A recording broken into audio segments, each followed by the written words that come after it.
Sir నమస్తే అండి. ఏం పేరు? నమస్తే, నా పేరు భాస్కర్ అండి. Barber shop? అవును, బార్బర్ షాప్ అండి. అన్న ఏం లేదు, ఇప్పుడు తెలంగాణ రాష్ట్రంలో మరి జిహెచ్ఎంసీ ఎన్నికలు రాబోతున్నాయి. సో మరి జిహెచ్ఎంసీ ఎన్నికల్లో ఇక్కడ ప్రధానంగా చూస్తే బీఆర్ఎస్, బీజేపీ, కాంగ్రెస్ 3 పార్టీలు గట్టిగా ఉన్నాయి. ఈ అమ్మాయి ఎలాగా ఉంటుంది అది కామన్ అండి. కానీ అదనంగా ఇప్పుడు కేసీఆర్ కూతురు కవిత గారి పార్టీ ఒకటి వస్తుంది టీఆర్ఎస్ పేరుతోటి. అదే పవన్ కళ్యాణ్ కూడా ట్రై చేస్తూ ఉన్నాడు. టీడీపీ కూడా పోటీ చేయొచ్చని అంటున్నారు. సో ఎలా ఉండబోతున్నాను, ఎందుకంటే ఇప్పుడు ఆల్రెడీ అధికార పార్టీ కాంగ్రెస్ ఉంది, బీజేపీకి అవకాశం ఇస్తారని వాళ్ళు ట్రై చేస్తున్నారు. ఎందుకంటే 10 ఏళ్ళు బీఆర్ఎస్కి ఇచ్చారు, 5 ఏళ్ళు కాంగ్రెస్కి ఇచ్చారు, ఒక 5 ఏళ్ళు బీజేపీకి ఇవ్వచ్చు కదా అనేది వాళ్ళు కూడా ప్రయత్నం చేస్తున్నారు. ఎలా ఉండబోతున్నారు, మీరు ఏమనుకుంటున్నారు? బీఆర్ఎస్ గవర్నమెంట్ ఉన్నప్పుడు మా నాయ బ్రాహ్మణులకు ఎంతో అంత మాకు రాకపోయిన పథకాలు కొంతమందికి చాలా మందికి పథకాలు అందాయి. కాంగ్రెస్ గవర్నమెంట్ వచ్చిన తర్వాత ఇప్పటివరకు మా నాయ బ్రాహ్మణులకు ఎటువంటి పథకం కూడా అమలు కావలేదు. ఇంతవరకు అసలు మా గురించి మర్చిపోయారు. అప్పుడు లోన్ ఇచ్చాడు, బీసీ బంద్ ఇచ్చాడు, ఫ్రీ కరెంట్ చేశారు, బీఆర్ఎస్ ఫ్రీ కరెంట్ చేశారు. కానీ ఈ కాంగ్రెస్ గవర్నమెంట్ వచ్చిన మాకు ఇంతవరకు కూడా ఎటువంటి పథకాలు మాకు అందలేవు. అసలు పథకాలు పెట్టడం లేదు. మాకు మళ్ళీ నాయ బ్రాహ్మణులు ఉన్నారని రాష్ట్రంలో వాళ్ళు మర్చిపోయారు.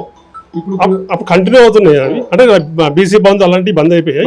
కరెంట్ మాత్రం కంటిన్యూ అవుతుంది. కరెంట్ ఒకటి 200 యూనిట్ల కరెంట్ లేకపోతే మామూలు ఫ్రీ కరెంట్? 250 యూనిట్లు. 250 యూనిట్లు.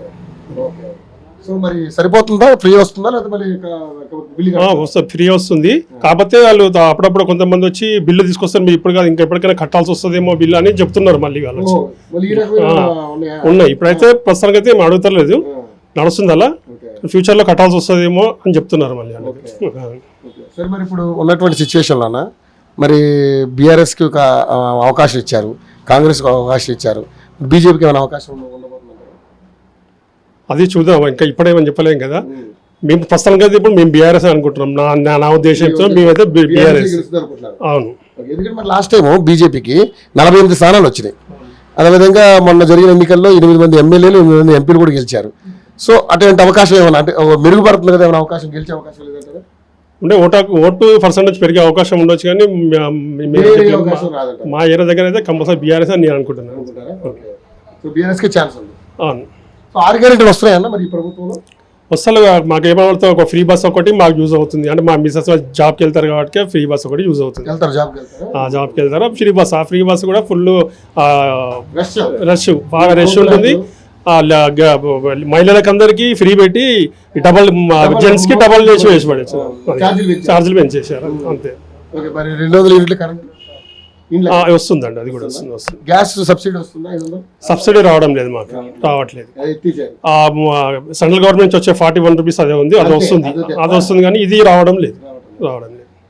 మహిళలకి 2500 ఇస్తారు, ఇవ్వడానికి ఇంకా ఇవ్వడం లేదు అసలు. పెన్షన్లు పెంచుతారు, పెన్షన్లు కూడా పెంచలేదు, రావట్లేదు. అది కూడా పిల్లలకి రీఎంబర్స్మెంట్ లేదు, అదేం లేదు ఇంకా. సో మరి పరిస్థితి చూస్తే ఇట్లుంది. సో బీఆర్ఎస్కి అవకాశం ఉంటుందని మీరు అంటున్నారు? నా తరపులో నేను చెప్తున్నా, నా ఉద్దేశం బీఆర్ఎస్ వస్తుందని నేను అనుకుంటున్నాను. సో ఇప్పుడు డివిజన్లు పెరుగుతున్నాయి అన్న, డివిజన్లు పెరుగుతాయి, కార్పొరేటర్ కూడా పెరుగుతున్నారు.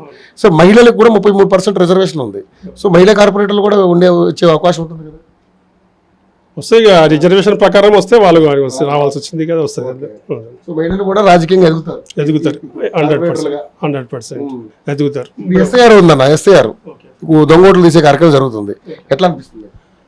మంచిగా ఉంది. అది అంతే, ఆల్రెడీ 20 సంవత్సరాలు ఒకసారి చేస్తారంట కదా, దాని ప్రకారం చేస్తున్నారు. కాకపోతే కొంత కన్ఫ్యూజ్ ఉంది అందులో. పబ్లిక్ ఏం ఫిల్అప్ చేయాలనేది వాళ్ళకి అర్థం కావడం లేదు. పబ్లిక్ బిఎల్ఓలో ఏం ఫిల్అప్ చేయడం లేదు, కాల్ ఫామ్ ఇస్తారు, మీరే ఫిల్అప్ చేసుకోవాలని చెప్తున్నారు అంతే. లేదు, ఆ డీటెయిల్స్ ఏం చెప్పలేదు, మీరే ఫిల్అప్ చేసుకోవాలి, మాకు తెచ్చిస్తాం, మేము తీసుకుంటాం అంటారు. ఈ తర్వాత మొన్న కలెక్టర్ గారు వచ్చి ఇక్కడ మీటింగ్ పెట్టారు. అప్పటి నుంచి కొద్దిగా వీళ్ళు హెల్ప్ చేస్తున్నారు. అంతకుముందు ఏం చేయలేదు. కలెక్టర్ గారు వచ్చి వెళ్ళిన తర్వాత స్టార్ట్ చేశారు, హెల్ప్ చేస్తున్నారు. హెల్ప్ డెస్క్ పెట్టేసి చేస్తున్నారు.